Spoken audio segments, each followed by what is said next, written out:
नमस्कार। आज हम सनातन धर्म की एक बहुत ही दिलचस्प अवधारणा पर बात करेंगे। 8 चिरंजीवी, मतलब वो महान हस्तियां जिन्हें अमर माना जाता है, जो आज भी जीवित हैं, ऐसा विश्वास है। हमारे पास जो जानकारी है वो एक लेख से है, सनातन धर्म के 8 अमर।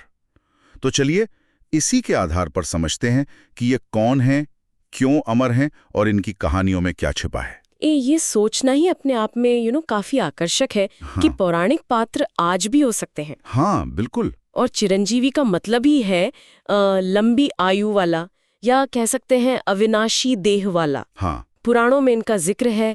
और ये अमरता जो है वो अक्सर किसी वजह से होती है, कोई वरदान या कोई शाप या फिर कोई खास कर्मफल। हाँ। जैसे पहला ही नाम लें अगर, अश्वत्थामा, हम्म। महाभारत से। हम्म। इनकी कहानी तो काफी अलग है ना? मतलब इनकी अमरता तो एक तरह से सजा जैसी लगती है। हाँ, ये बहुत अहम उदाहरण है। हुआ ये कि महाभारत युद्ध के बाद भगवान श्री कृष्ण ने उन्हें शाप दिया था, उनके कर्मों की वजह से, कि वो कलयुग के अंत तक पृथ्वी पर भटकते रहेंगे पीड़ा में। अच्छा, तो मान्यता यही है कि वो आज भी जीवित हैं, शायद कहीं किसी अज्ञात जगह पर। ये कहानी दिखाती है कि देखिए, अमरता हमेशा कोई अच्छी ही चीज हो जरूरी नहीं। ये कर्मों का फल भी हो सकती है, चाहे वो कितना भी मुश्किल क्यों ना हो। सही कहा। तो ये तो हुई शाप वाली बात। दूसरी तरफ फिर हनुमान जी हैं। उनकी अमरता तो बिल्कुल अलग तरह की है, भक्ति और सेवा वाली। एकदम सही। हनुमान जी तो त्रेता युग से, मतलब राम जी के समय से अमर हैं। उन्हें वरदान मिला था, कहते हैं माता सीता से। ओ अच्छा, सीता जी से। जी। और ऐसी मान्यता है कि आज भी जहाँ सच्ची श्रद्धा से राम कथा होती है, वहां वो सूक्ष्म रूप में उपस्थित रहते हैं। हाँ, ये तो बहुत सुना है। बिल्कुल। तो उनकी चिरंजीविता जो है वो निस्वार्थ भक्ति और सेवा का फल है। कितना शक्तिशाली और स्थायी। और रामायण से ही एक और पात्र है विभीषण। उनका अमर होना भी धर्म से जुड़ा है। हाँ, विभीषण का केस भी बहुत महत्वपूर्ण है।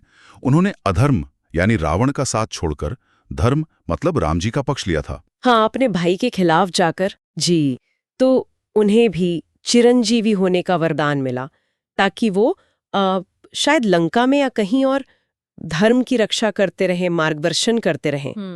तो विभीषण की कहानी ये दिखाती है कि सही का साथ देना कितना जरूरी है, चाहे कितना भी मुश्किल फैसला हो। फिर आते हैं भगवान परशुराम। वो तो स्वयं विष्णु के अवतार माने जाते हैं। जी हाँ, परशुराम जी भी चिरंजीवी हैं। कहते हैं कि वो आज भी महेंद्र पर्वत पर तपस्या कर रहे हैं। और उनकी अमरता का एक खास मकसद भी बताया जाता है। वो ये कि भविष्य में जब कल्कि अवतार होगा, हाँ, तो परशुराम जी ही उन्हें शस्त्र विद्या सिखाएंगे। अच्छा, तो मतलब कुछ चिरंजीवी भविष्य की घटनाओं के लिए भी महत्वपूर्ण है। बिल्कुल। ये दिखाता उनका रोल कितना बड़ा है। चलिए अब बाकी 4 नामों पर आते हैं। राजा महाबली, वेदव्यास जी, कृपाचार्य और मार्कंडेय ऋषि। राजा बलि की कहानी भी बड़ी दिलचस्प है। हाँ, राजा बलि अपनी दानवीरता और वचन निभाने के लिए जाने जाते हैं। जब वामन अवतार में विष्णु जी आए और 3 पग भूमि मांगी, हाँ, वो कहानी तो प्रसिद्ध है। जी, तो उन्हें सुतल लोक का राज्य मिला, जहां वो चिरंजीवी होकर राज करते हैं। हाँ। तो उनकी कहानी त्याग और वचन पालन का प्रतीक है। और वेदव्यास जी, उनका नाम तो ज्ञान से जुड़ा है। महर्षि वेदव्यास, जिन्होंने वेदों को व्यवस्थित किया, महाभारत जैसा ग्रंथ रचा। हाँ, माना जाता है कि ज्ञान को बचाने और फैलाने के उनके इस महान काम के लिए वो भी चिरंजीवी हैं। शायद आज भी बद्रीनाथ के पास कहीं रहते हैं। उनकी अमरता, आप कह सकती हैं, ज्ञान की अमरता का प्रतीक है। फिर कृपाचार्य, ये भी महाभारत काल के ही हैं। जी हाँ, कृपाचार्य कौरवों और पांडवों दोनों के गुरु थे। बड़े ज्ञानी और निष्पक्ष व्यक्ति थे। अच्छा। तो उनकी निष्पक्षता और ज्ञान के कारण उन्हें भी अमर माना जाता है। कहते हैं वो भी हिमालय में तपस्या कर रहे हैं। तो उनकी कहानी कर्तव्य और संतुलन की बात करती है। हाँ, बिल्कुल। और आखिर में मार्कंडेय ऋषि। हाँ, मार्कंडेय ऋषि। इनकी कहानी तो अद्भुत है।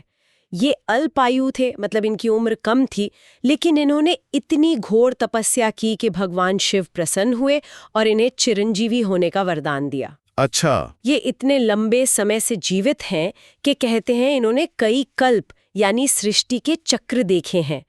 तो इनकी कहानी भक्ति की शक्ति और एक तरह से समय पर विजय का प्रतीक है। तो ये हो गए वो 8 चिरंजीवी, अश्वत्थामा, बलि, व्यास, हनुमान, विभीषण, कृपाचार्य, परशुराम और मार्कंडेय।